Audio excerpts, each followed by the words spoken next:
എല്ലാവർക്കും നമസ്കാരം. മീഡിയ ഡിക്ഷണറിയിലേക്ക് സ്വാഗതം. ഇന്ന് നമ്മൾ സംസാരിക്കാൻ പോകുന്നത് തേർഡ് പേഴ്സൺ എഫക്റ്റിനെ കുറിച്ചാണ്. തേർഡ് പേഴ്സൺ എഫക്റ്റ് എന്ന് പറയുന്നത് മീഡിയ സ്റ്റഡീസിൽ വളരെ ഇമ്പോർട്ടൻ്റ് ആയ കോൺസെപ്റ്റ് ആണ്. ഇതിന്റെ മീനിങ് എന്താന്ന് വെച്ചാൽ, നമ്മളൊരു news, advertisement, social media post അല്ലെങ്കിൽ ഫേക്ക് ഇൻഫർമേഷൻ കാണുമ്പോൾ അത് നമ്മളെ എഫക്റ്റ് ചെയ്യില്ല, പക്ഷെ വേറെ ആളുകളെ അധികം ഇൻഫ്ലുവൻസ് ചെയ്യും എന്ന് നമ്മൾ വിശ്വസിക്കുന്നതാണ്. സിമ്പിളായി പറഞ്ഞാൽ, എനിക്ക് ഇത് എഫക്റ്റ് ചെയ്യില്ല, പക്ഷെ മറ്റുള്ളവർ ഈസിലി ഇൻഫ്ലുവൻസ് ആവും എന്നുള്ള തിങ്കിങ് ആണ് തേർഡ് പേഴ്സൺ എഫക്റ്റ്. ഉദാഹരണത്തിന്, സോഷ്യൽ മീഡിയയിൽ ഫേക്ക് ന്യൂസ് സ്പ്രെഡ് ആകുമ്പോൾ പല ആൾക്കാരും പറയും, ഞാൻ ഇത് ബിലീവ് ചെയ്യില്ല, പക്ഷെ വേറെ ആൾക്കാർക്ക് പറ്റിപ്പോകുമെന്ന്.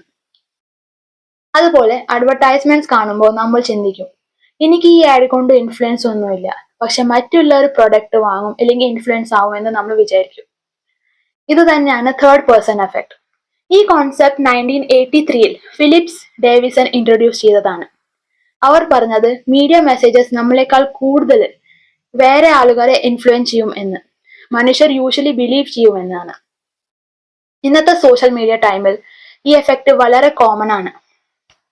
Political campaigns, influencers, cinema promotions, even YouTube thumbnails വരെ ഇതിൽ ഇൻക്ലൂഡ് ചെയ്യാറുണ്ട്. ഒരു വയലന്റ് കണ്ടന്റ് അല്ലെങ്കിൽ മിസ്ലീഡിംഗ് പോസ്റ്റ് കാണുമ്പോൾ നമ്മൾ പറയും, ഇത് യങ്സ്റ്റേഴ്സിനെ ബാഡായി ഇൻഫ്ലുവൻസ് ചെയ്യുമെന്ന്. പക്ഷെ നമ്മൾ സേഫ് ആയി കാണുന്നു. അതുകൊണ്ട് തന്നെ ഗവൺമെന്റും മീഡിയ ഓർഗനൈസേഷൻസും ചില സമയങ്ങളിൽ സെൻസർഷിപ്പ് അല്ലെങ്കിൽ കണ്ടന്റ് കൺട്രോൾ സപ്പോർട്ട് ചെയ്യാറുണ്ട്. കാരണം ജനങ്ങൾ ഈസിലി ഇൻഫ്ലുവൻസ് ആവുമെന്ന് അവർ കരുതുന്നുണ്ട്.